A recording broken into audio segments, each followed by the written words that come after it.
I told this man when he bought the new car that you don't keep a car long enough to buy a brand new. You should just resume the recording. There we go. All right, so a few things I want to just do for note-wise to start the class. I haven't done some of the little assignment grading, and I'll rip through that pretty quick because those are going to be the ones where you posted the solutions and they were there. Did you send me the message about, or was it?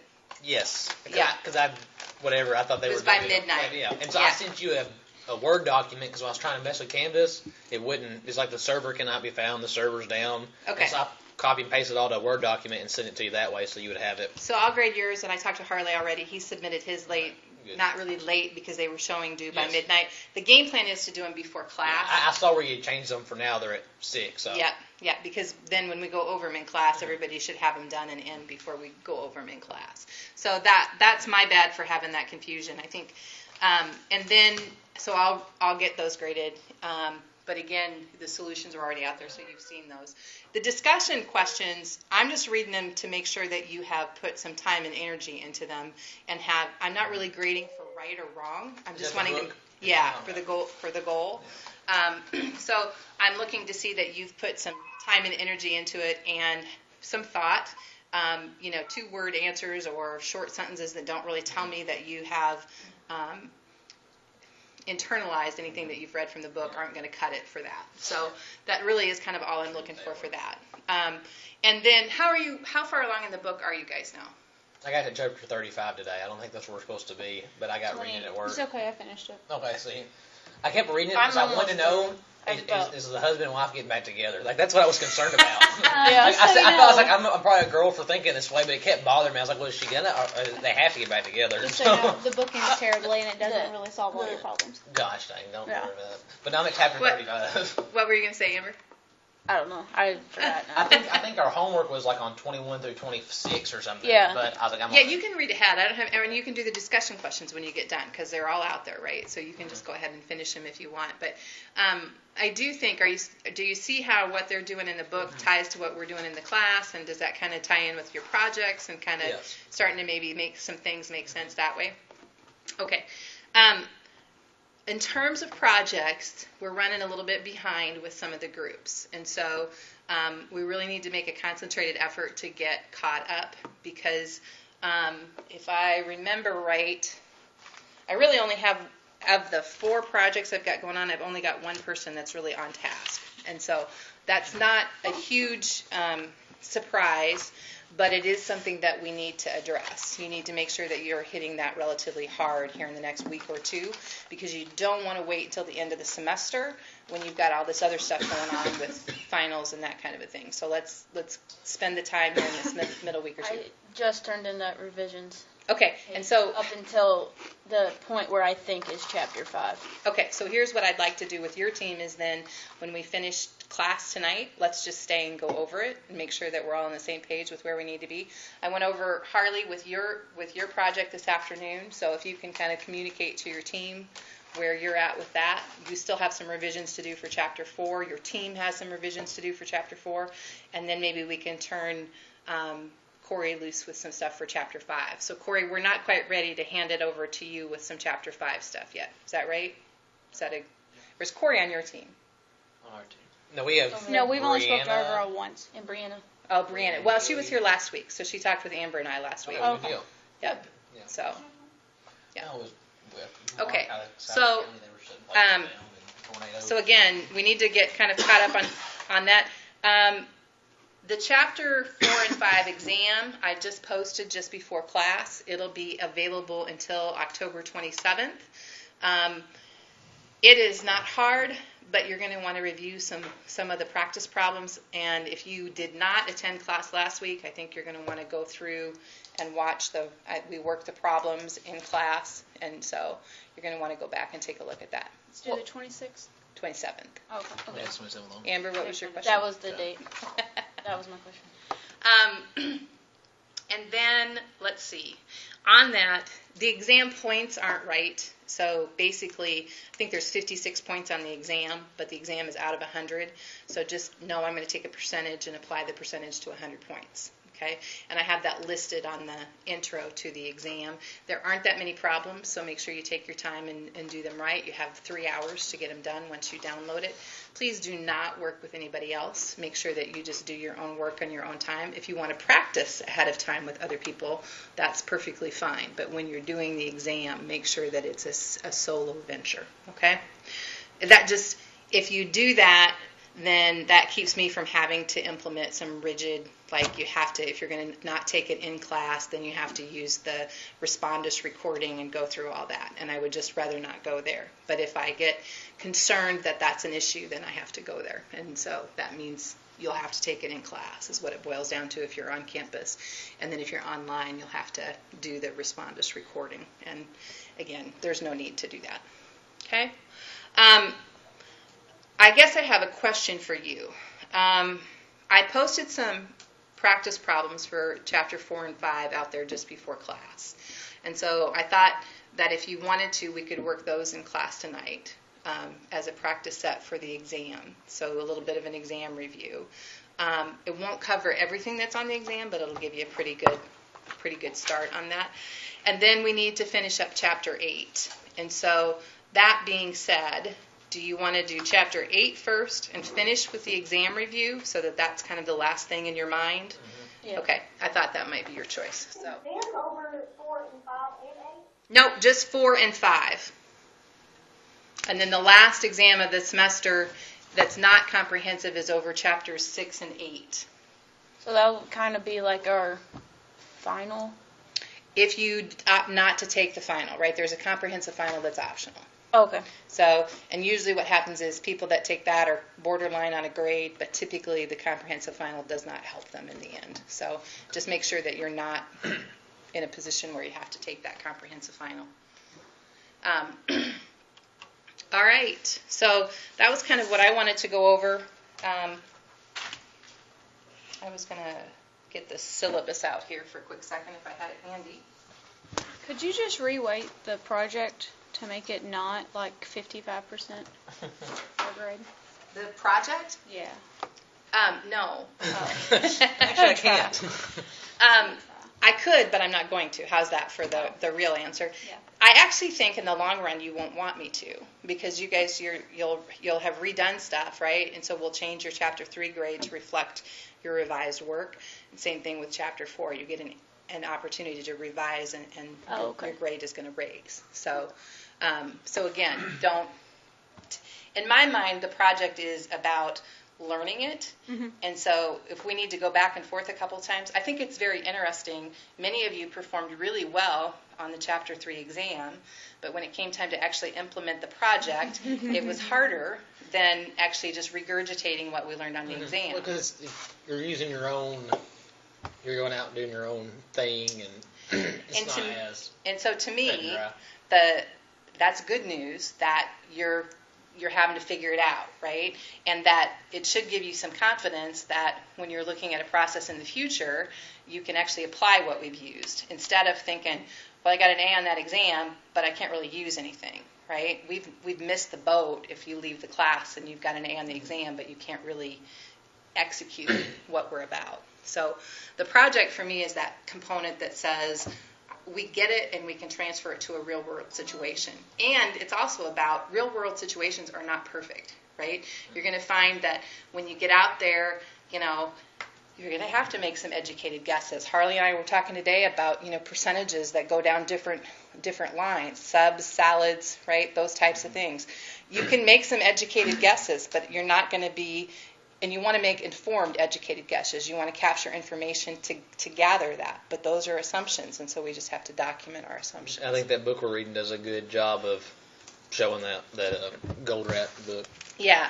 And I just think I think that the reason I like that book so much is, you read it and he's getting across all the concepts that we're talking about, but he's doing it in this novel. And I just think it's a good way, a third way for this class to try to reiterate those concepts that we're trying to get across. So, and then there's some, the accounting thing. Have you guys passed that part where they? Well, I know you have because you finished it. Yeah. Where they have to fudge the numbers Yes. because if they leave them, and here's the moral dilemma. Do they have to fudge the numbers? Should they fudge the numbers? The answer to that's probably no. But on the other hand, the accounting guy makes the decision to do it because he knows that if he doesn't and presents them as is, it's gonna show this misinformation. And that happens more often than you would think. Maybe you'll be faced with a situation where you're going to be measured on some hard measurement, and you're going to be in a decision, and if you go with what's going to make you look better on paper, it isn't going to be the right decision. And, But in the end, it worked out for him. It did, right? But you don't know that it would in the real world. I mean, that's an unknown. If you're the accountant that fudged the numbers, you've got a pretty big risk on your shoulder for, doing something that isn't accepted, hasn't been standard, right? So, but anyway, again, I think that's a good representation of the kinds of things that you face in the real world. And it's also, I think it's good that they don't portray Alex as though he's got everything all figured out. No. He's talking to the people that he works for, and he might have one assumption about why they're doing something the way they are, and then come to find out they're motivated by something completely different than what he thought. At some point in the book, does he pay Jonah or something for all his help? No. Like, the whole time I'm like, Jonah's all this I'm work. like, Jonah's going to charge out. Yeah, I'm waiting for the end, like at the very end of the book, and Jonah sent him a bill for $300,000. That's what I'm waiting to Nope. read. Apparently, Jonah's just a really nice person. That's what I was thinking of this whole. Jonah seems really busy, right? Yeah. So I imagine Jonah's like Eli Goldratt. That would be my guess. Yes. He probably had a passion for that kind of a thing and would meet people at 5 o'clock in the morning, right? How many people do you know that will do that? Yeah. So anyway, I think the kind of 3 different approaches to try to get the concepts that we're trying to capture in the class across. So let's go ahead and finish up chapter 8.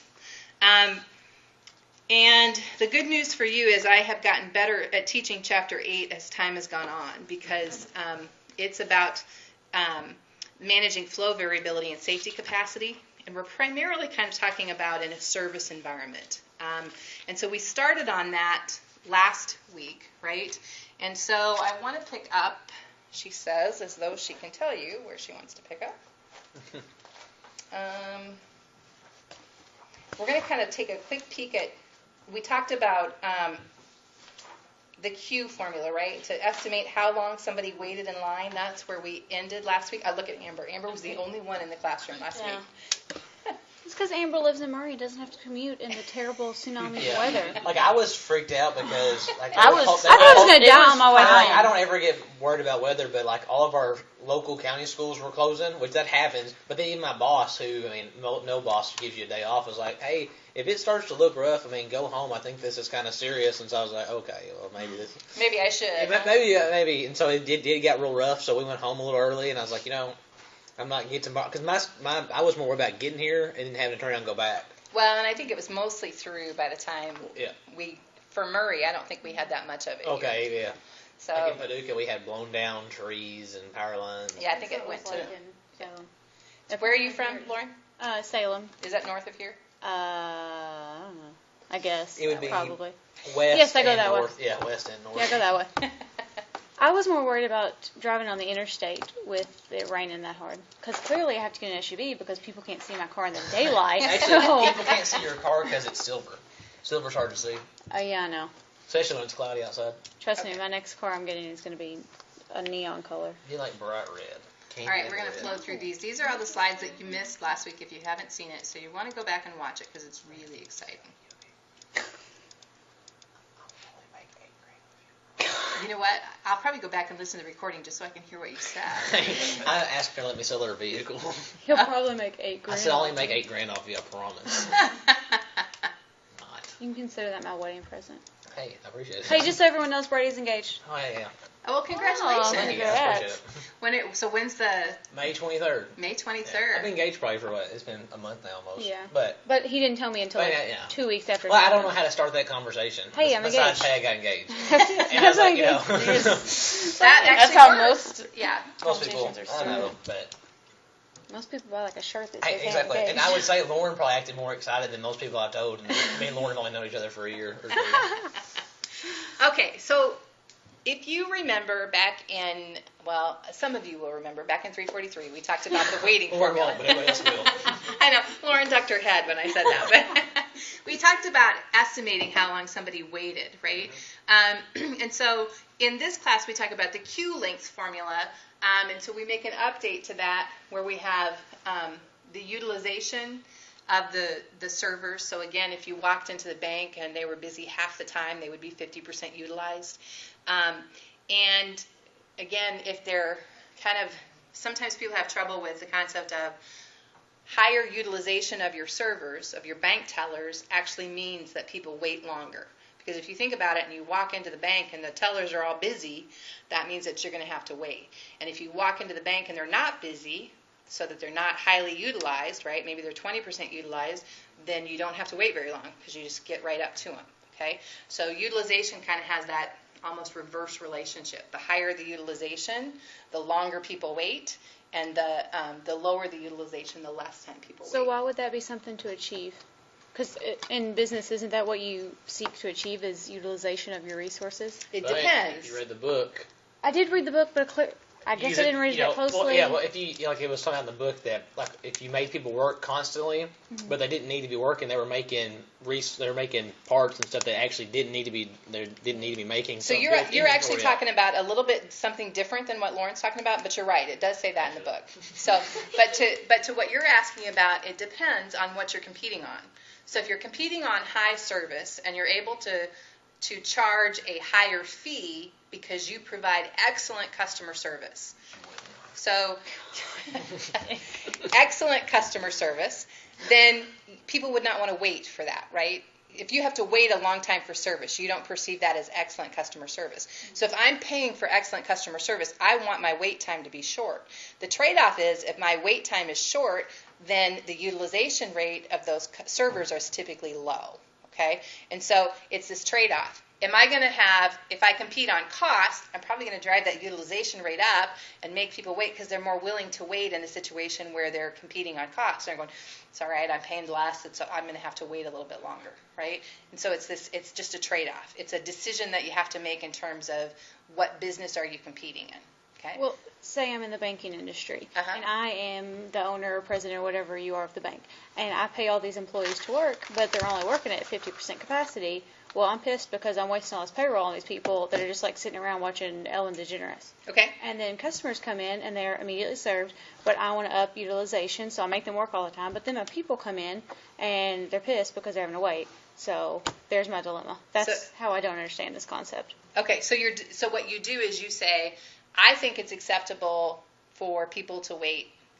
a minute, 2 minutes, 3 minutes, and you can come back and say, then you can set it up and calculate what utilization rate you want to be at and how many servers you need in order to be able to do that. And that's actually what Chapter 8 is all about. So, but the key is it doesn't magically tell you what the right number is. You have to determine that. Okay, you have to say it's okay for people to wait 5 minutes. Okay, and if people are going to wait 5 minutes, and I want to make sure that 95% of the time people don't have to wait more than 5 minutes, then this is the number of servers that I'm going to have. Okay, and so that's how we determine that, and that's really what this next part of the chapter is all about. Okay, all right. So we looked at this Q formula so that we could determine how many people were waiting.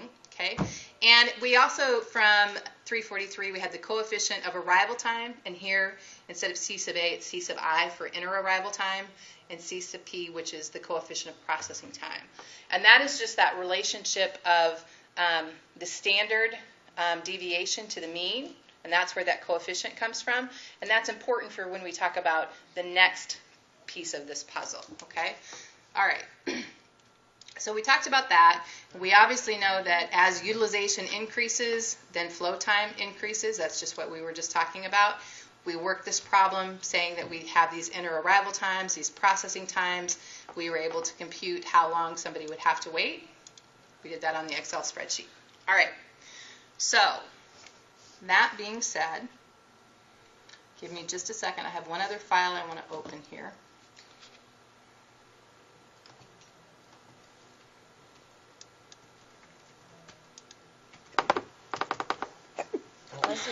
Thanks. Almost died. Oh, darn. You guys make it. Take care of you.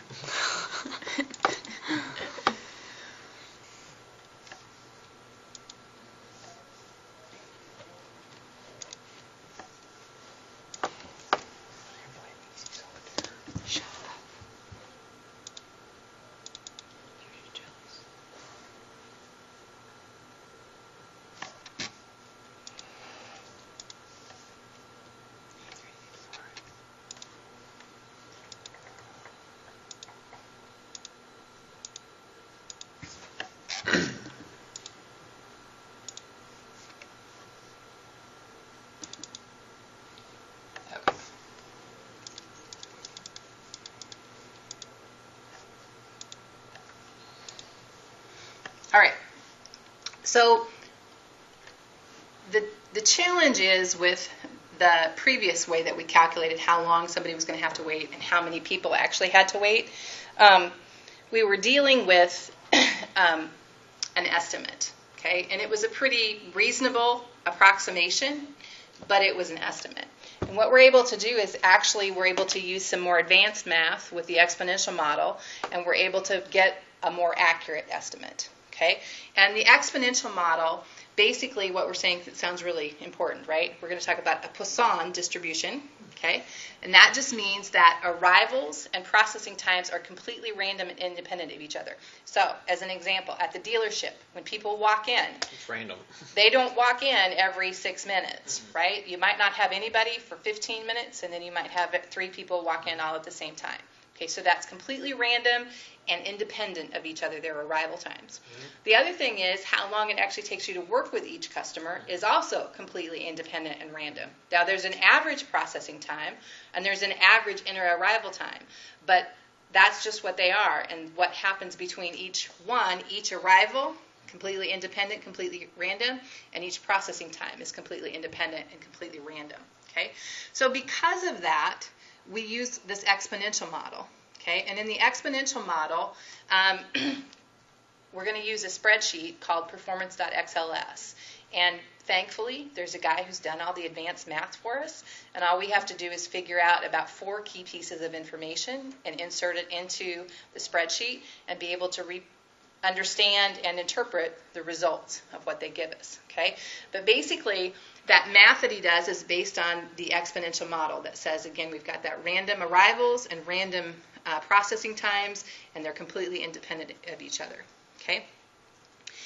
When we use an exponential model distribution, the exponential distribution approach, okay, when that's used, the standard deviation and the mean are equal to each other.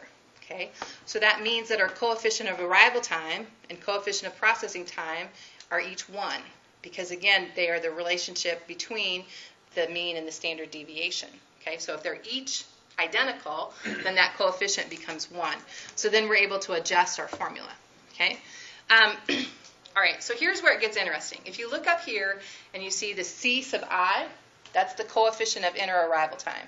The C sub P, the coefficient of processing time. In the exponential model, those are always 1, because again, we just said standard deviation and mean are equal to each other. Okay, the next C, that's right below that, that's smaller, C is equal to 1. We're talking about how many servers there are.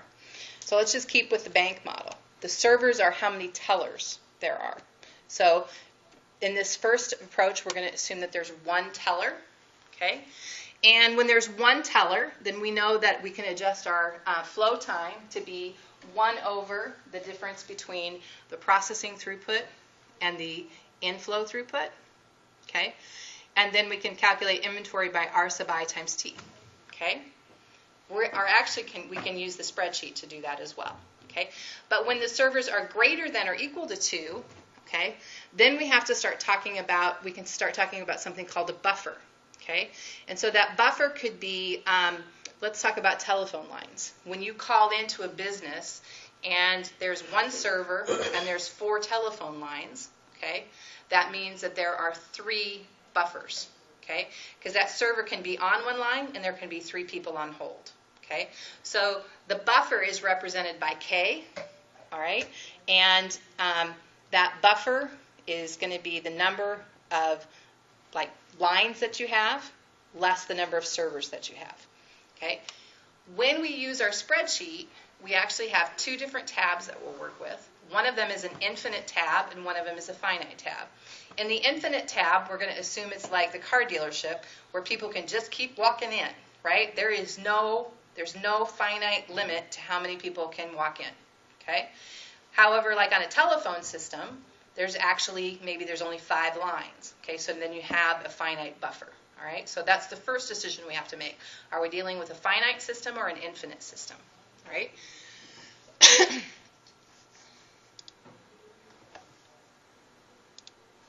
Okay, and So we're leading ourselves to the conclusion that utilizing the exponential distribution assumption greatly facilitates our mathematical analysis, giving us more exact formulas for computing process performance measure. Okay.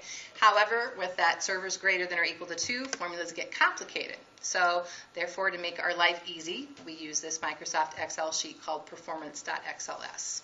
Okay. And again, our first decision, is it an infinite or finite system? So let me give you some examples and you tell me. All right. Let's talk about Walmart. If you're talking about checking out, is it infinite or finite? Infinite. It takes forever. It's infinite because you could really have as many people get in line as what wanted to, right? You may only have so many checkers, but that's going to be the servers. That's not how many people can get in line. If there was infinite amount of people checking out, they would still only have 3 lines open. I think you might be right. They're really pushing that whole automated thing now, aren't they? Yeah. They don't want to have any lines open. We actually got a self checkout in Mayfield now, so we're big time. Oh, you are. Okay, so then let me give another example of finite. The telephone line one is just the easiest finite one for me. I'm trying to think of another finite example. Well, you could actually use the McDonald's drive-thru here as a finite example. Maybe I haven't been through it since they've remodeled. Because they can get backed out into the road. Right. So there's only so many cars can actually get in line before they get out on 641, and then we can't be in line anymore, right? Oh, no, I've seen people sit in line on 641. I know, but okay, let's say because rational really people, should not sit in line on 641. What you should do is pull in, park, and go inside. Yeah. It would be just as faster. quick. Yeah. Okay, and so we have to make that decision, is it infinite or finite? And then we have to determine our input.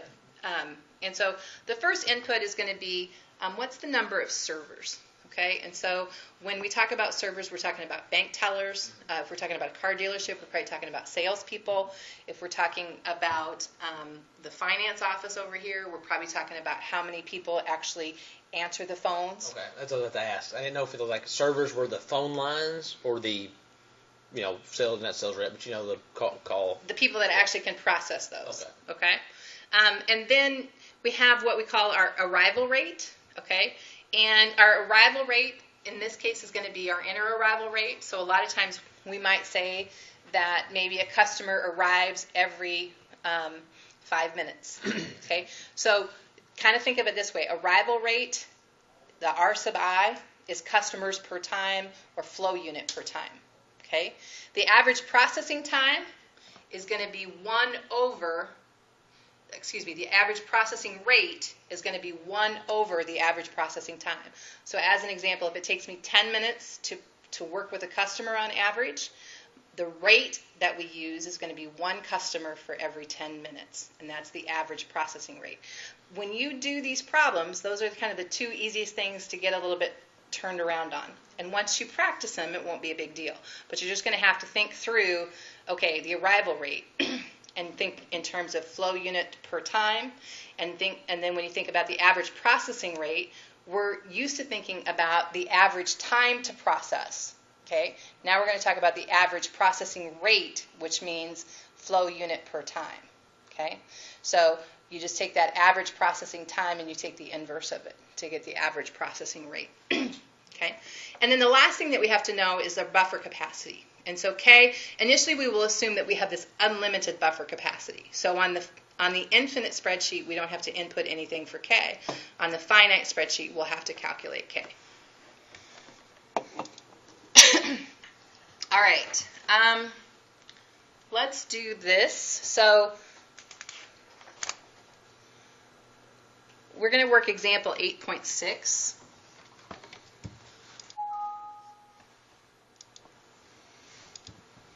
And when we work example 8.6, I'm going to share the desktop. So Corey, you'll have to tell me if, I'll tell you when I get it shared, I think.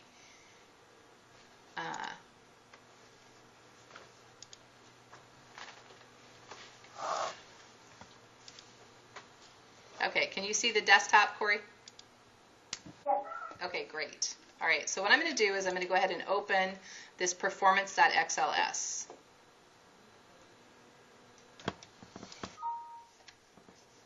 Now, is that something that someone's made here, or is that actually built into Excel, or? It's something that the authors are associated with a person who built it. Okay. So.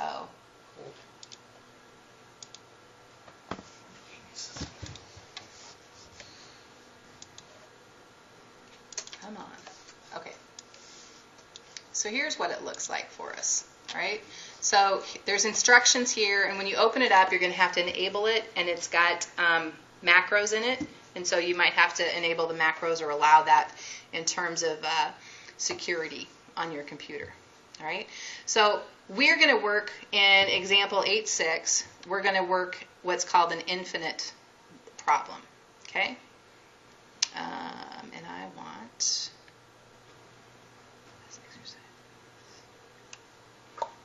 that, and I want it over here.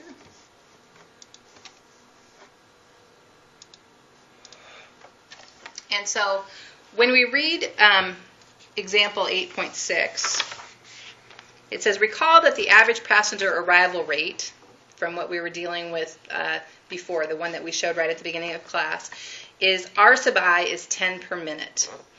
And the average processing time of each is 5 seconds. So T sub P is 5.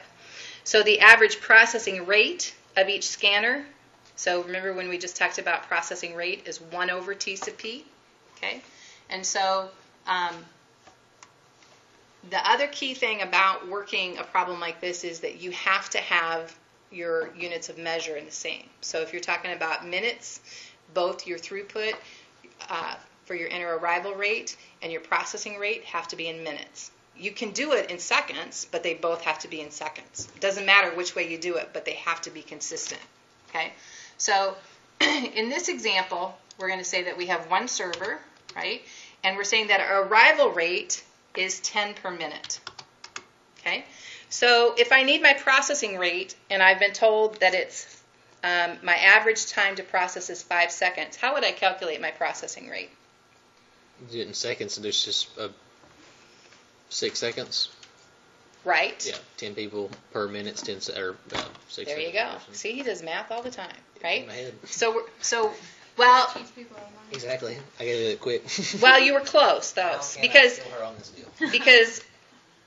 it's 1 per 5 seconds. So if I take 1 divided by 5, I get 0.2, and if I take that times 60, that gives me 12 per minute. Oh. So you were close, but not quite. So my processing rate is 12 per minute. Okay. But is it not 10 per minute? Mm-mm. Then where'd I get 10 at? The RI is not 10 per minute, 10 customers per minute? RI is 10 per minute. Okay, that's how then I just did, 60 divided by 10 is how I did it. Okay, nope. Okay. No. So what we're doing is we're saying that our average processing time is 5 seconds. Okay. So our average processing rate is the inverse of that. So it's 1 over 5 seconds. But if I need to convert to minutes, because my throughput, my inter-arrival is in minutes, so my average processing rate has to be in minutes too. Okay. So I take 1 divided by 5, which is 0.2, times so that's going to be 0.2 customers per second, times 60 minutes. 60 seconds or 6? Nope, 60 seconds. And that's going to give me 12 per minute. Okay?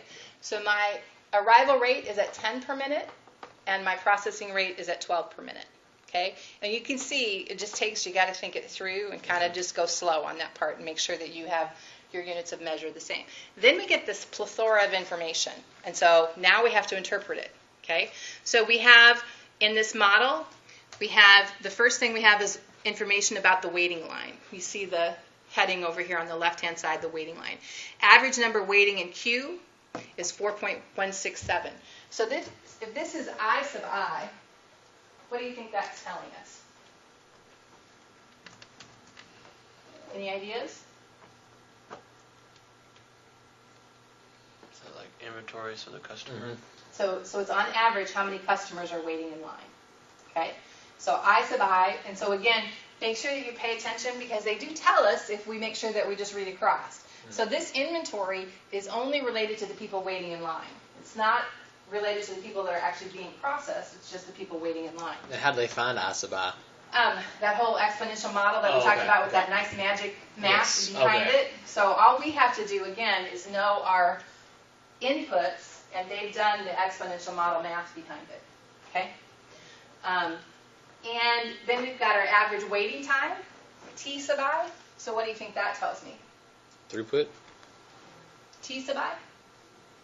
It's how long each person waits in line. On average, how long each person waits in line. So Time left. yeah, so what's my unit of measure? Minutes. Minutes, because we had our inflows and our processing rate in minutes. Okay, so you just have to keep that in mind as you're going down and interpreting. All right, so average time that they're going to wait in line is 0.41667 minutes. Okay, and then you can do, and we're not going to mess with this part, but you can plug in and say, well, what if I want to know the probability of more than 20 customers waiting in line? And I can plug that in, it's going to give me a percentage. Cool. So Lauren, to your point, when you're trying to decide what to do, this is where you can play with the numbers and go, okay, what if I only ever want to see 5 customers in line? Okay, what's the average of that happening in this with this particular setup? And the probability of more than a half a time unit waiting, I'm not even sure how to interpret that. I'd have to go back and look at that one. Okay, then we get the average utilization of our servers. So they're 83.33% utilized. Okay. The average number of customers, so here we're working on service, right? Waiting line, service, okay? Average utilization of our service is 83.33. Average number of customers receiving service, I sub P, 0.8333, okay? So if I wanted to know how many customers were in the entire system, where do I get that information from? Because customers is represented by what unit of measure? What are we talking about? Inventory in the system. Mm-hmm. So if I need inventory in the system, what am I looking at? The bottom line down there that says average number in the system. Right? But where does it come from? It's made up of 2 pieces, right? I think the line waiting and the service, wouldn't it? Right. Yeah. So I have my inventory of people waiting. So these 2 are going to add up to 5. Okay? So you can either how many total people in the system, or you might be asked, well, how many people are actually waiting in line? And you have to be able to distinguish between those. Okay? And then the average time in the system is going to be 0.5. Trying to think.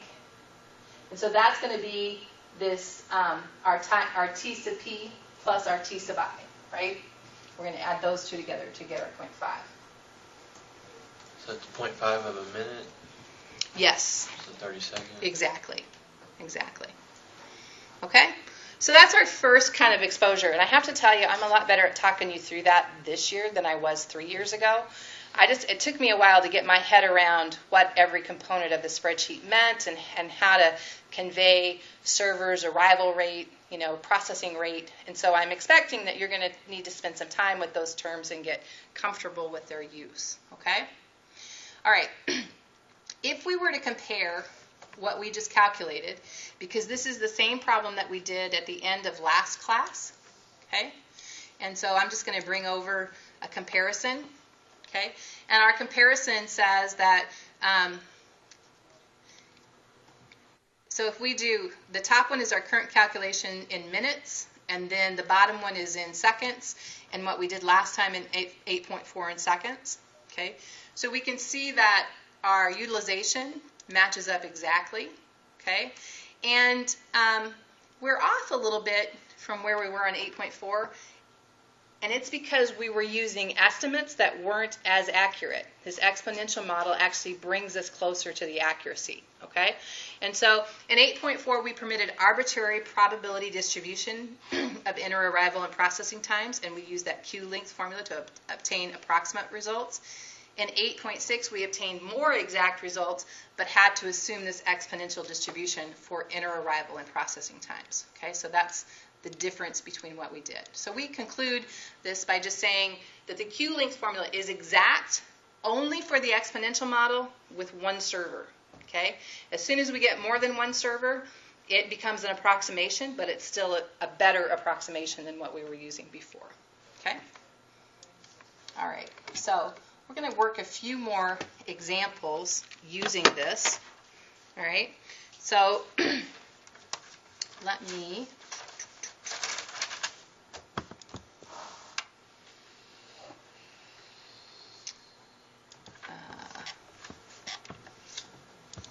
I'm using the desktop, I'll just open the PowerPoint on the desktop.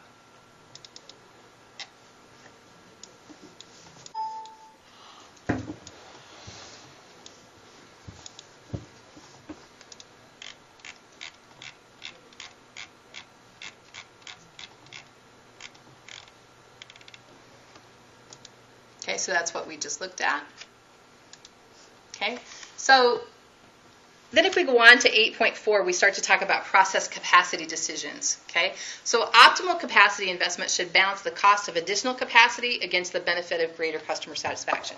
So Lauren, that's exactly the question you asked at the beginning of class. But don't I have this? Yeah, we have this trade-off. And so what we're trying to do is find that balance. And so what we do is we try to look at it in terms of, we know how much our servers cost us, right? They have an hourly rate that is typically associated with them. And we can estimate some type of lost goodwill because our customers have to wait, right? And so our total hourly cost is going to be the cost of the servers plus the cost of lost goodwill due to the fact that they have to wait. Is the cost of lost goodwill just a kind of a good estimate? Yeah. Okay. And so there are probably more detail, there's probably more detail available about how you might want to calculate that based on the industry that you're in. But I don't think in this class we're just going to, it's a given to us. Okay. But just know, so in the car dealership, you know, you might be able to come up with an estimate, or probably Ford, Chevy, the big names have, they can probably tell you. They probably customers aren't weighted on how much you're losing. Right. Yeah, forever. And sometimes it's like in the car dealership business, I could imagine that there's some sweet spot. Like if you catch them right away, it might be too quick. Maybe they haven't had time to think things through. You know, give them a little, that look, and then, you know, so there might be that sweet spot that you're trying to find. Okay?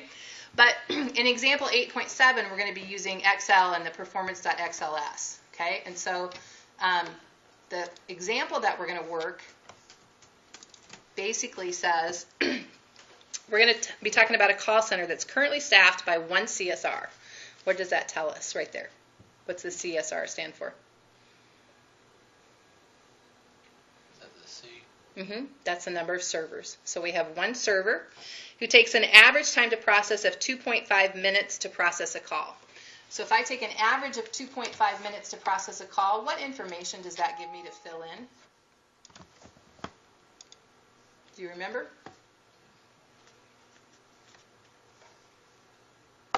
Is that the RI? That's the arrival rate. No, T. T sub P. P, yeah. Yep, so 2.5 minutes is our average processing time. So if I want to fill in the processing rate, right, I'm going to make this be equals 1 over 2.5, right? So that gives me 0.4. Okay? Then it goes on to say, or 24 per hour. So we could do either way. Okay? With the number of servers C equals 1, the processing capacity is also 24 per hour. Suppose customer calls come in at the average rate of 3-minute intervals. So the average arrival rate is 1 call every 3 minutes, right? So I could come here and put in my average arrival rate of 1 call every 3 minutes, okay?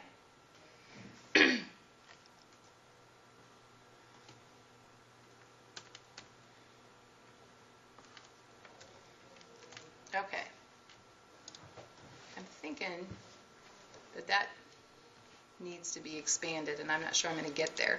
So we're going to convert this into hours. So we have 0.33 per minute, which is going to equate to 20 per hour, right? And 0.4 customers per minute is going to equate to 24 per hour, okay? So I've got my arrival rate, I've got my processing rate. Okay, now I know that the average number that are waiting in line is 4.2 customers. The average time that they wait is 0.20 of an hour, because our arrival rate and processing rate are entered in hours. Okay, and the average utilization of the servers is 83.33%, and there are on average 5 people in the system in total, and it takes on average a quarter of an hour to process them. So you see where I'm getting all that information? Okay. I'm sorry, I'm getting toasty, so I'm going to take off my jacket here.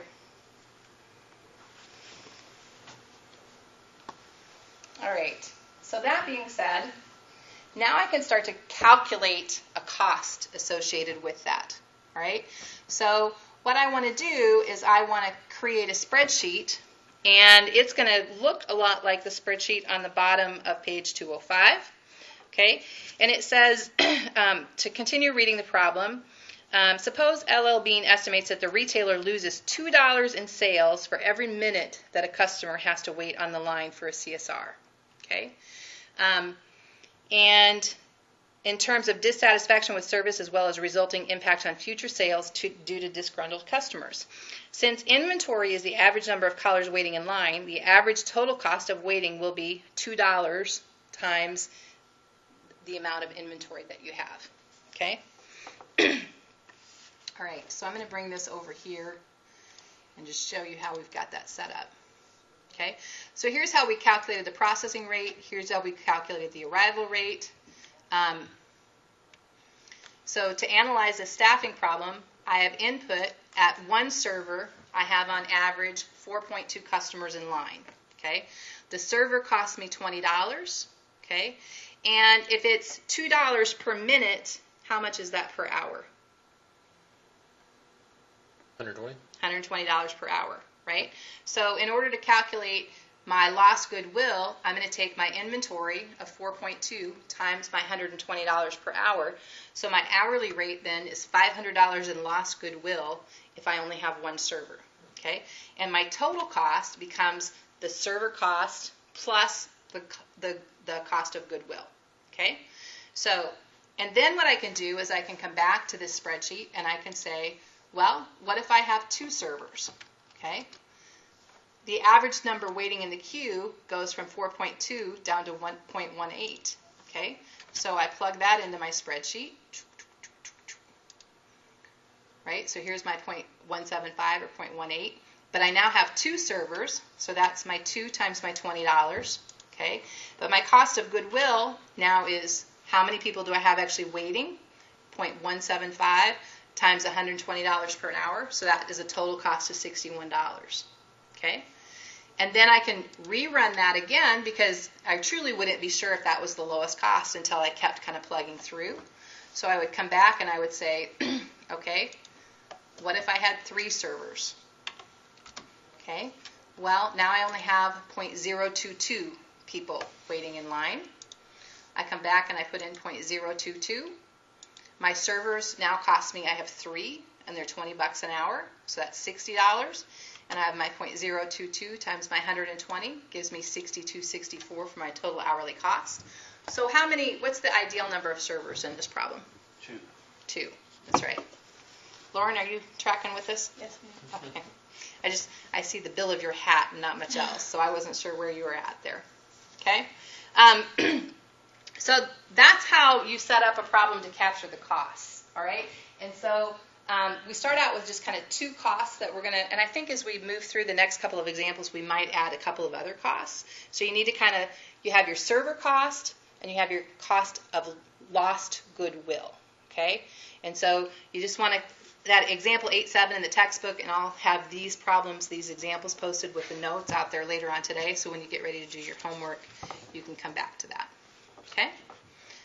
All right, so 8.5 then says, well, what about buffer capacity, blocking, and abandonment? Okay, because one of the things that we find, like I think maybe I shared this when we did the financial aid project, we found out that on their busiest day, which is only maybe 1 or 2 days a year, right, but it's still, they're relatively important days, they didn't have capacity for more than 50% of the students that were trying to call in, okay?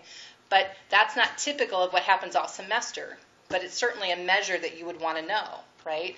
On those peak time periods, what are you able to do? And so what we can do is we can calculate, based on this information that we have coming in, how many people are going to abandon based on they're just not going to wait any longer, okay? And buffer is the limit on the number of customers that can wait before they're being served. So again, on those phone lines, if I have 5 phone lines and 1 person answering, that leaves me with 4 lines that are my buffer.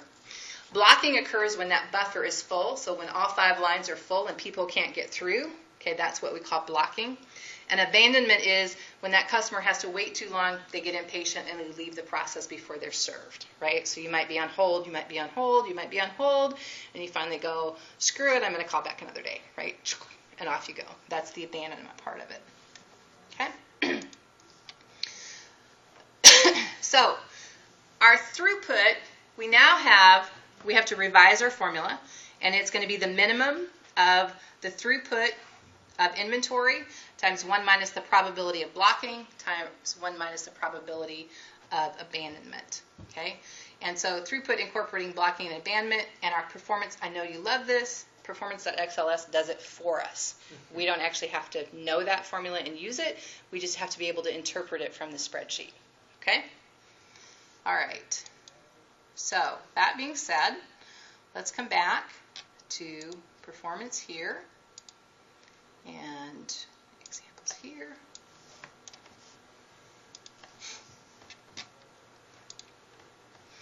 And example 8.8 says, suppose that LL Bean's call center is currently staffed by one CSR who takes an average of 2.5 minutes to handle a call. Okay? So, and suppose that calls come in at an average rate of 20 per hour. Furthermore, suppose there are 5 telephone lines, so that at most 4 customers can be put on hold. So here's my question. Are we in an infinite or finite system? Finite, right? So I have to go from the infinite tab to the finite tab, okay? Right? And so the finite tab says, well, how many servers do we have? We have 1. And then it says, well, what's my buffer? What's my buffer in this example? We have 5 lines and 1 server. 4. Right? So K is going to be equal to your number of lines minus the number of servers that you have. Because if I have 5 lines and I have 2 servers, there's only 3 that can be on hold, right? If it has 5 lines and 4 servers, there's only 1 that can be put on hold, all right? And so my arrival rate, again, is going to be 20 per hour, and my processing rate is 24 per hour, right? We calculated that in the last example, all right? And so that being the case, then the average rate, the throughput of people joining the system, so this is where they've accounted for the blocking and abandonment that we just talked about, is going to be 17.99 customers per hour. Customers per hour, okay? And average rate leaving without service is going to be 2 per hour, okay? And the probability that the system is full is about 10%. So again, it's calculating all this for us. And then in terms of the waiting line, the average number waiting in line is 1.229. They wait 0.068 of an hour. Okay. And again, this is one I could put in the probability of more than, let's say, 5 customers waiting is 0, or 4 customers waiting. Probability of 2 customers waiting, 22%, right? So you can play with that a little bit to, if you were interested in figuring out what's the probability of how many people would be in line. In terms of service, my servers are utilized at 74.94%. Average number of customers being served at one time is 0.75. Okay. Average number in the system, 1.98. Average time in the system, 0.11 of an hour. Okay. All right. So again, it's just giving us some different information. So if we go back to 8.8, it says, so we have a finite buffer capacity and we're given the following information. We've already input, we have 1 server, 4 buffer capacity, an arrival rate of 20 per hour, and a processing rate of 24 per hour. Okay? And so the probability of someone being blocked from the system, if I were to ask you that, what's the probability of someone being blocked from the system? 10%. 10.07%. Okay. Average number of calls on hold. Is it the 1.2? It is the 1.23. Average waiting time of a caller on hold. Is that 6 seconds? 0.068 of an hour. Of an hour to an hour, sorry. Yeah, no, that's okay. So we would have to convert that, and it would be 4.1 minutes. Okay. So an average time that a caller spends in the system. 1.979. that's the average number that are in the system, and then the average time in the system is the 0.11002. So we have to convert that to minutes as well. Is that 6 minutes? Yep, 6.6 minutes. Okay? And then the average number of customers in the system, which is what Harley just pointed out, was the 1.98, right? So it's just a matter of getting used to knowing where you need to look on the spreadsheet. And we get to use a spreadsheet for our... Yes, for your homework and your exam, yeah. Okay. Amber? Wait, where is this? Is this on Canvas? Yes, it is. It is. Mm-hmm. The rate leaving, would that be abandonment? Let's see. Yeah, the average rate leaving without service would be how many are being abandoned, okay? Which is your average inflow rate times the probability of being blocked. Okay? Did you find it, Amber? Yeah, I think I got the notes part of this one. Okay. But not the actual spreadsheet itself? No. But I think I got it up now. Okay. All right. The other thing is then, as we started to look at this, on the notes part of it, so what I did is I tried to make it color-coded so you could see where the information was going to come from. Okay? So if I'm going to adjust how many servers I have, right, if I go from one server, well, I'm going to keep the number of servers the same, but I'm going to add buffer capacity. I'm going to add lines to the system. What happens to the system then? Okay? Well, it starts out, my probability of blocking, which is in red, and I did that because that way if you need to find where that's at, it's in red on the spreadsheet. Okay? It was 10.07 to start with. As I add lines, but don't do anything with my number of servers, the probability of blocking drops, right? Because more people can be on more lines, so there's less probability that they're going to be blocked. The throughput per hour also increases, right? Because more people can be out there, and I'm not losing people because they're being blocked from the system. The average calls in the queue, though, are going to go up because I have one server, and I have more people waiting for that one server. And that's inventory? Yes. Mm-hmm. So that's I sub I. So it was 1.23 here. And as we change the buffer capacity, this is what those numbers are going to change to. But in our book, inventory going up wasn't a good thing. That's correct. Okay. That's correct. Because you just have more people waiting in the system. Again, it's a balance thing. Mm-hmm. It's a trade-off between how long they have to wait, or are you going to lose goodwill? Mm-hmm. Or are they going to be blocked from the system, and so then you don't have access to them? So there's all these kind of trade-offs that we have to think about. The type of business isn't comparable like it is. I guess it is, but in the book, the inventory was a bad thing because of work in process. Exactly. For this inventory is okay. Up to a point. Yeah, okay. Up to a point. And that's the difference between services and manufacturing, right? Typically in manufacturing, you think of inventory as not a good thing. Again, I told you earlier about you have to make decisions. That was probably one of the decisions I was faced with, and I may have shared that before. The guy that was in the supply chain manager position here in Pella before me, he actually his numbers were excellent in terms of his inventory turnover, okay? And that's one of the things that he was ranked on by Pella Corporate on a regular basis. But where he wasn't in good shape was his inventory turnover was so good and he ran it so tight that he didn't have enough inventory and he'd run the lines out of inventory. Okay? And so he was more worried about this number over here that he was going to be measured on instead of the big picture. If the manufacturing plant can't run, are you really doing the job that you need to do? And so there's this trade-off that you have to come into play with. And so my take has always been, if you do what's right for the plant, in the long run it's going to be right for you. Right? Even if that number is going to go up, you know what? You try telling people on Tuesday afternoon that you have to go home because there's no product for you to run, but oh, by the way, you have to come in on Saturday because now we have to get it done, right? Those are morale killers. So, those are some costs that are hard to measure, but they're certainly real. And so, those are the kinds of trade-offs that you get with inventory in a manufacturing setting. So, inventory, as it's maybe described as bad, I say it's a tool, right? And you have to decide when the right place to use it is, okay?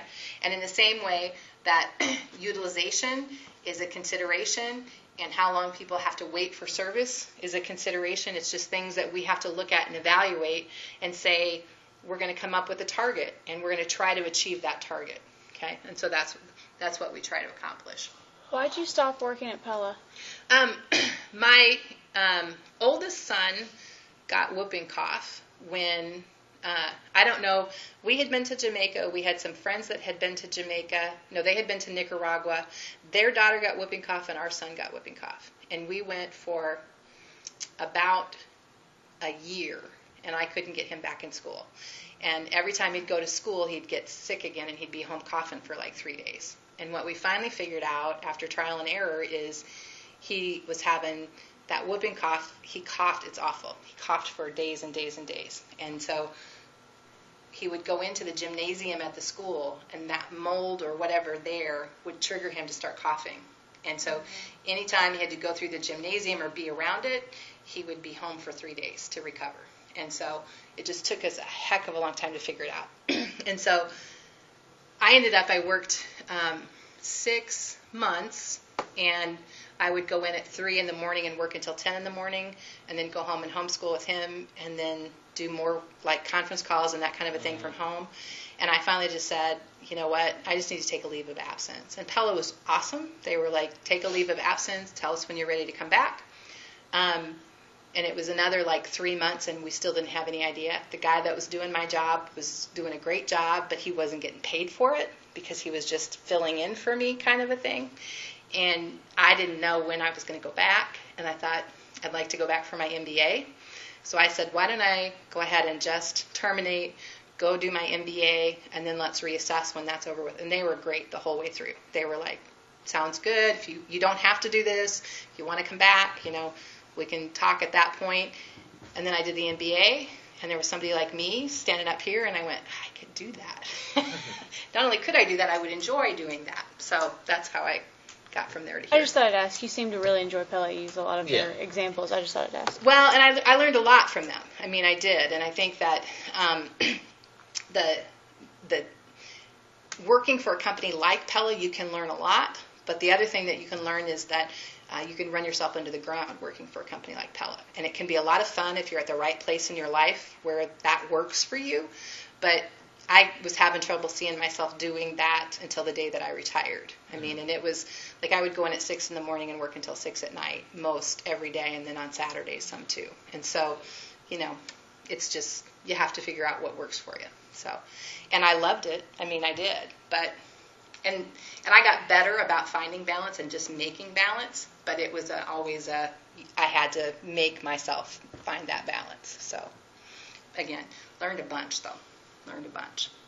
So anyway, probably a longer explanation than what you were looking for. No, I didn't mean for it to get as personal as it did. Well, and I feel bad that I asked the question now. Well, the point, I guess I wouldn't have left probably had Nick not gotten sick. But when he got sick, it was sort of like, okay, how is this going to work in the long run? So. But he's okay now because he's the one that just went on college visits, right? That's Josh that just went on college visit. Yes, but he is okay now. Oh, okay. He is. We finally got it figured out. We took him back one class at a time for a week. So we went to English class every day, no problem.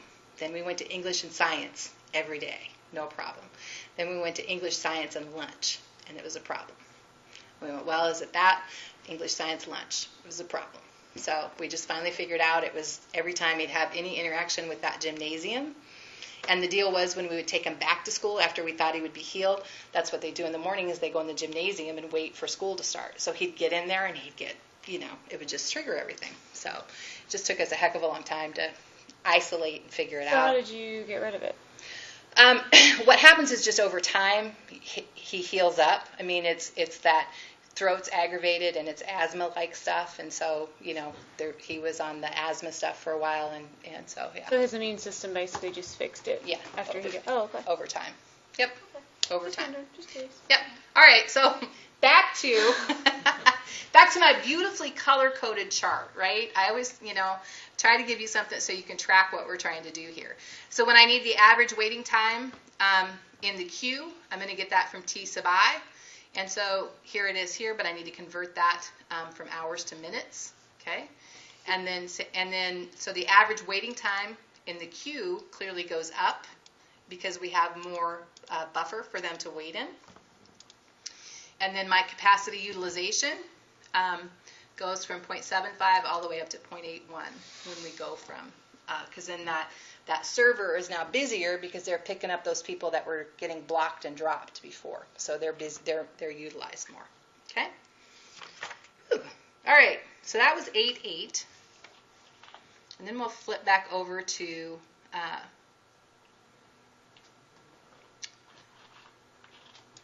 8. Okay. 8.8 was about the actual section 8.8. So basically we went from, just so you're kind of keeping up with us, we went from 8.5, and we talked about the buffer capacity decision.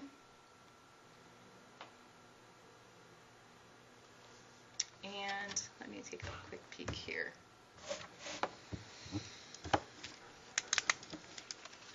If we look at example 8.9, example 8.9 says we're going to continue off of what we did in 8.8, and we're going to suppose that any caller receives a busy signal, hangs up, and orders from a competitor. So LL Bean estimates the average cost of lost sales to be $100 per customer. So if they hang up, we basically lose $100. Okay. Furthermore, suppose that after a customer call gets in, each minute spent waiting on hold costs the retailer $2 in terms of lost goodwill. So we've got the cost of blocking is $100 per customer, and we've got the cost of lost goodwill is $2. Okay? If leasing each telephone line costs $5 per hour, how many lines should the call center lease? Note that the call center incurs 4 types of costs. We have the cost of the service rep, which is $20 per hour. The cost of leasing a phone line is $5 per line per hour. The cost of lost contribution margin for callers getting busy signals is $100 per blocked call. And the cost of waiting by callers on hold is assumed to be about $2 per minute. So basically then I just convert what we did in 8.8, right? Here's our table from 8.8, and I put in the cost, okay? So my cost of wages is $20 per hour, and I have one server, so it doesn't ever change across our 6 scenarios, right, where we go from 5 lines to 10. It's still going to be $20 an hour, okay? In this first scenario, I have 5 lines, and they're $5 per line, so 25, 6 lines is 30, 35, 40. Everybody's seeing how we get that, right? Nothing to that, okay? If I have a blocked call, right, it's $100 per blocked call. All right, so the probability of a blocked call is 10.07. So I need to take the throughput of the system, so my arrival rate of my customers, times the probability that they'll be blocked, times the cost of a blocked call, right? And so that's going to be the throughput of our system is 20. The probability that they'll be blocked is 10.07%, and it's going to cost me $100. So then I put that into my equation, and it says $200 for blocked calls for 5 lines, going all the way down to $62.20 for 10 lines. Okay, and then our goodwill.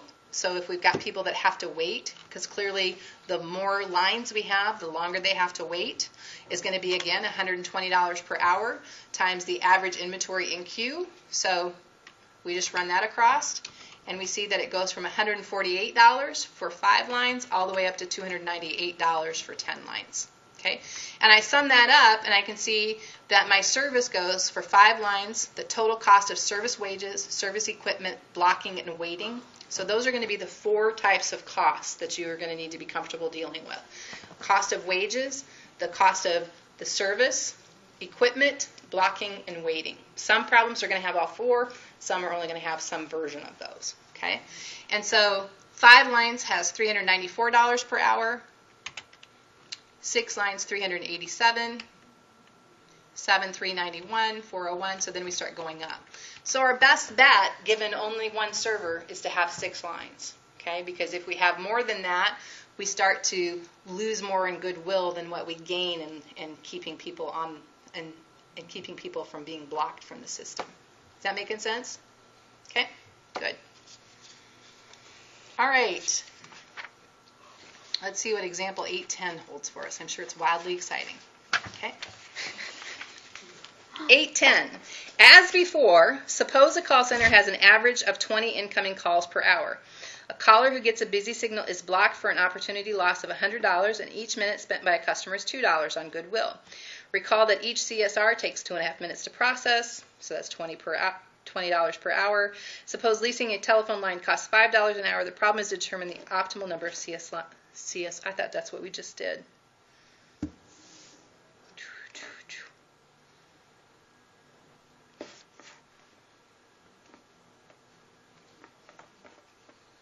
What is different about 810? Why don't I see that? There isn't anything different. Oh, I know what we're doing. We're saying that we're going to add servers as well, right? So basically, I'm going to recalculate those costs saying I have more servers than what I had before. And how does that affect it with a buffer of 1, a buffer of 2, a buffer of 3, a buffer of 4, okay? So in essence, I have to do a little table that says the effect of buffer and processing capacity on the blocking, okay? And so that's going to come from what we input when we do the performance.xls, right? I'm going to go one server buffer 1, one server buffer 2, one server, and fill in those numbers, right? And do that for each of these. And then down here, the effect of buffer and processing capacity on the waiting line, okay? And so that also comes from the performance.xls.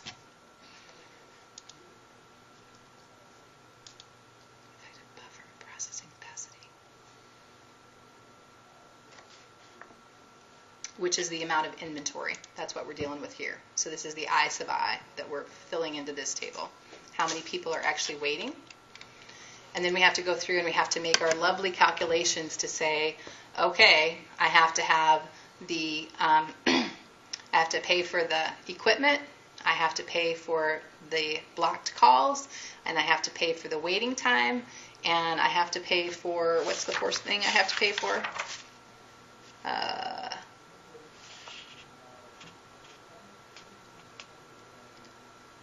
The customer service rep wages, right? So I've got the wages, I've got the cost of the equipment, I've got the lost goodwill, and I've got the blocking costs. And so then we set up our equations here to meet that. All right, I'll let you take a look at that one. I'm not going to redo that one. Basically, it's just a more complicated version of this one, right? Where we did it for one server and all the different buffers. Now we're doing it for multiple servers on all the different buffers. Okay?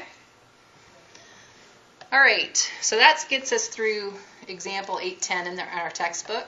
And that being said, we're going to go ahead and go on to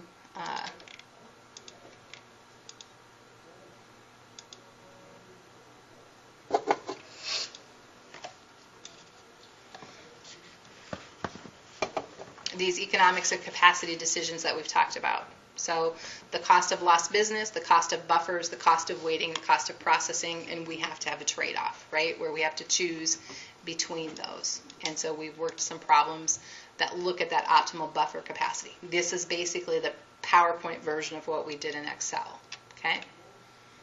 So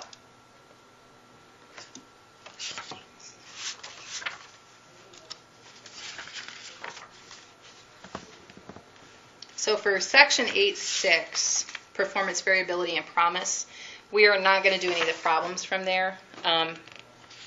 We get into some natural logarithm stuff, and I'm not sure that going back and refreshing on natural logarithm is value added for where we're at in this class.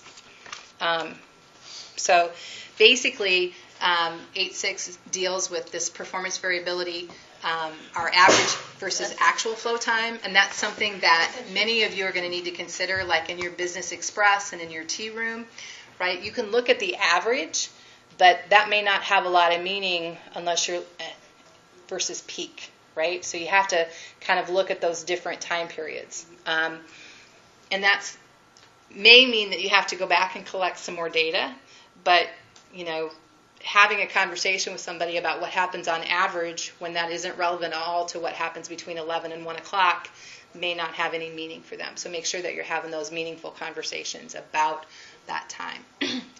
And then, we can talk about what this 8.6 is saying that the natural logarithm basically allows us to estimate the probability that we're going to be able to meet certain times. And that's what we do with that natural logarithm. But again, it's about maybe making some guarantees that, like Domino's Pizza, they used to guarantee they'd deliver in 30 minutes. Do they still guarantee that? No? They used to. So back in my day, they used to guarantee that 30-minute delivery. But again, it's about understanding the probability of that happening and then understanding the cost of that to your business and maybe the benefit of that to your business. Okay?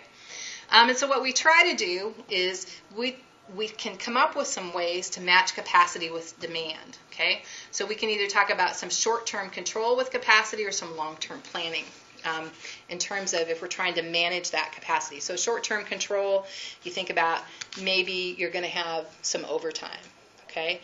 Long-term planning, maybe you're going to add another production line if you're talking about a manufacturing environment, or maybe you're going to add another service provider, okay? Demand, you can talk about pricing and scheduling. My favorite example, and I've probably used it before if you've had me in class before, is what if Murray State, one of the most expensive things that we have here on campus are our facilities, right? What if we did some things with pricing and scheduling to say that if you were willing to have your class from 9 to midnight, your tuition would be 10 or 20% less? Could we actually have more professors and more students using the facilities? Would we draw more students than our 10 or 11,000 that we have today? Would we draw more students to Murray State with that kind of flexibility? And would that be of benefit to the university in the long run? But that's an outside-the-box kind of approach to how are you going to use your facilities. If you own them, you would probably be thinking about that, right? If you're a Finish Line Car Wash and you're trying to figure out how to match your demand and your capacity, you're offering discounts for the slowest times of the week and hoping you can get more people to come in at those times, right? So, again, there's different ways that you can approach that. All right. Here's this effect of pooling, something that I want you to understand from the perspective of your projects, all right? Think about it like this. Think of the top part of that diagram as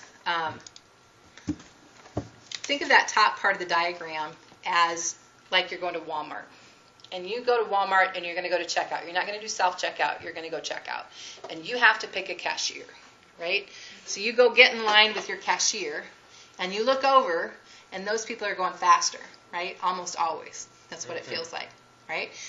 So because you have these two separate queues, somebody ends up waiting longer because the servers aren't processing at the same rate, okay?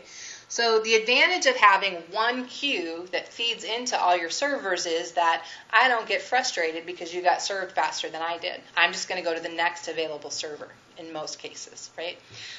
And so that's the difference between the top and the bottom. And so what we know about that effect of pooling is that it actually shortens the average waiting time in queue because you're taking out some of that variability, okay, by combining that. Is that making sense? So I have some notes. Basic rule is that heterogeneous classes of customers should be segregated for processing, while homogeneous classes of customers should be pooled together. Okay, and to me it works that way on production lines.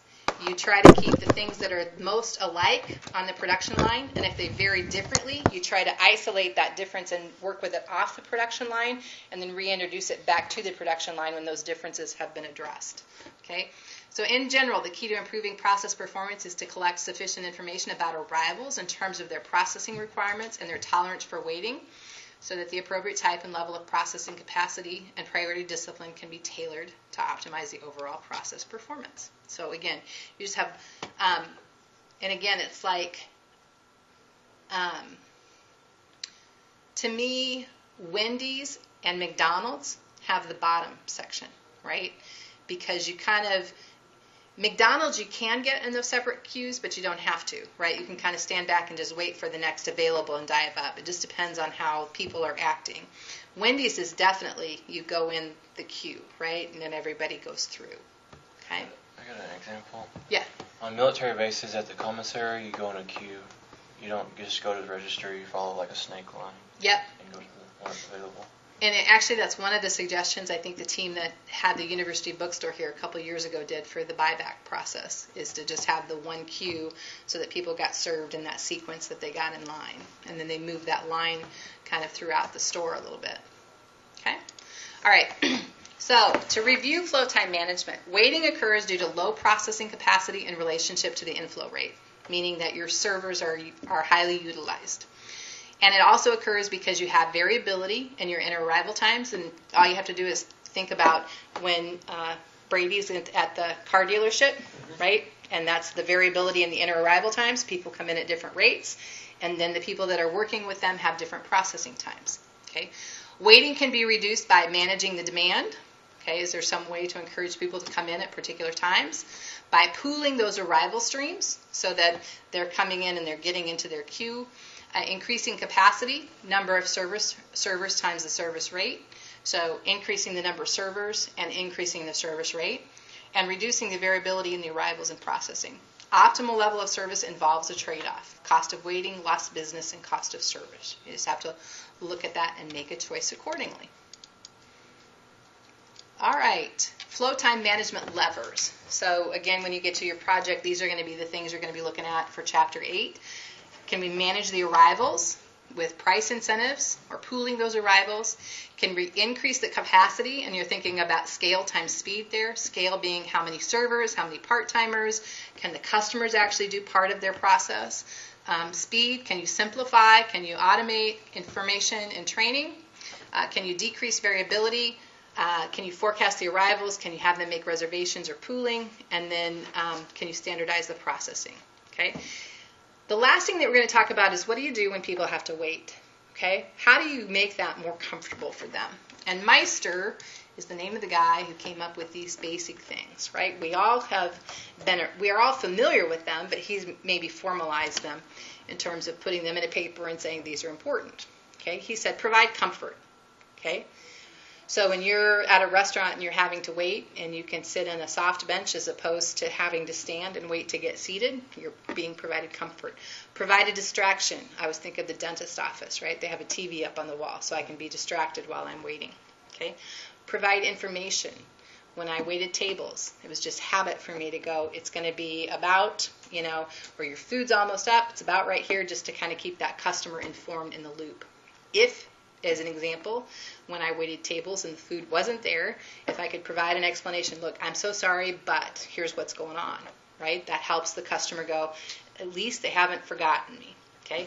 Manage the expectations, okay? And ensure fairness, all right? And there's been some interesting research on the whole fairness thing. Back probably when they first started doing the fast passes at Disney, that was one of the things that was under review in terms of did people feel that was fair or not? And what they found is that actually people do think it's fair because they opted not to pay more for the fast pass, and so they don't mind waiting, knowing that the people who have the fast pass had to pay more for it. And there was some question marks about whether or not the other customers would feel like they were getting gypped because they were having to wait longer. And in fact, they got that balance so that they in fact don't feel that way for the most part. Okay. That's Chapter 8. Could Disney sell too many fast passes? I imagine I bet they've got pretty good numbers on that. I know Disney's is a huge conglomerate and they're geniuses, but I just at the same time would think that you could, let's just say that for some reason the value went up 2 degrees, the value went up higher, or more people started doing it, well then your fast passes, the wait time for bells is longer and longer, and then it goes from...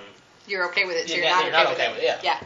Well, apparently now everyone wears this bracelet thing, and I don't know how it works, but you schedule like times that you're going to ride this ride. Like, tomorrow I'm going to ride. I don't know what ride. I've never been to Disney, but we talked about this in my management class. Oh, cool. And apparently, like you sign up and say, I'm going to ride this ride at 3:00, and then you show up, at like 3:00, and you go ride it.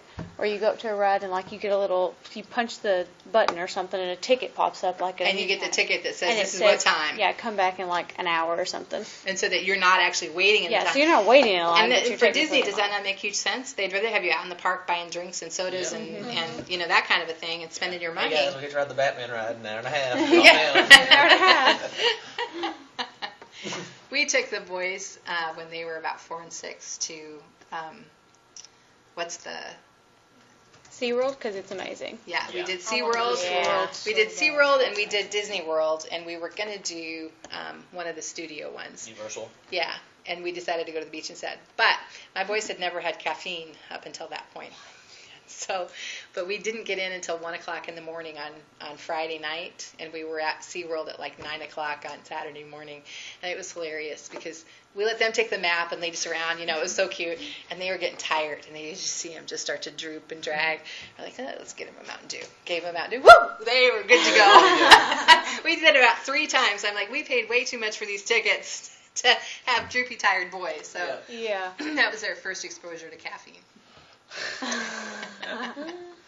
I shouldn't say it was probably not their first, but it was. We didn't do caffeine very often for sure. Okay, so that's chapter 8. Let's spend a little bit of time looking at some practice problems for chapters 4 and 5, and then we'll call it a night. Because I think I'm going to lose my voice, is what I think.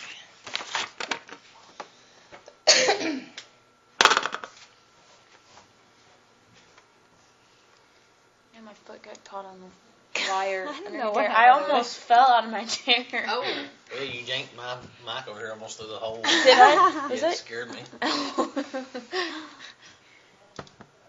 we're a rough crowd tonight. Okay, so did you find that spreadsheet, Amber?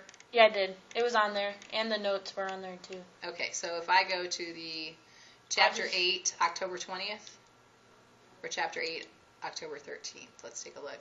So here's the, I just went on the files module, okay, so you went on the files module? and it was in alphabetical order, and I just found it there. And Okay, it was- so on last week's module, I've got the PowerPoints loaded, and I broke them into 3 parts because I think at one time they didn't want to load onto Canvas in one big PowerPoint file.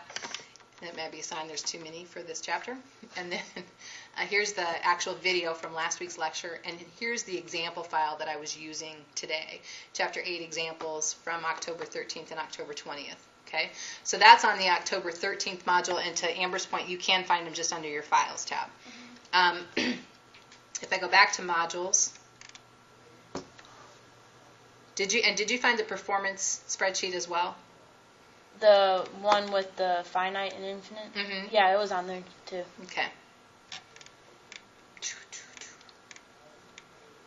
So if I go then to today's, it's not there. I wonder where I've got it at. Here's what we're going to do. We're going to add it right in here while we're here. That way you guys know if you can't find it on the Files tab.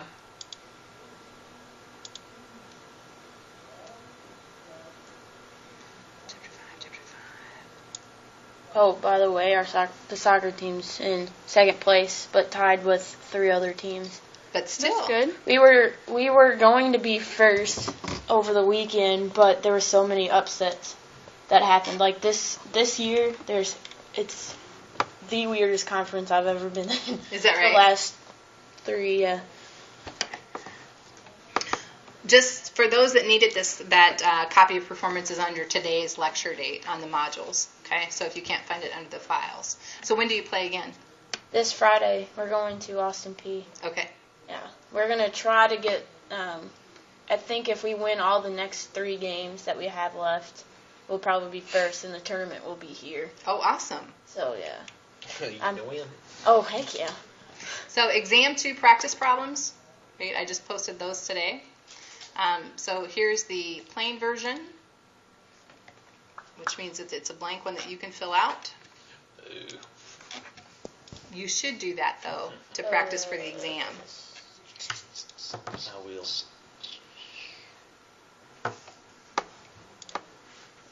And then here's the PDF version, right, with the solutions.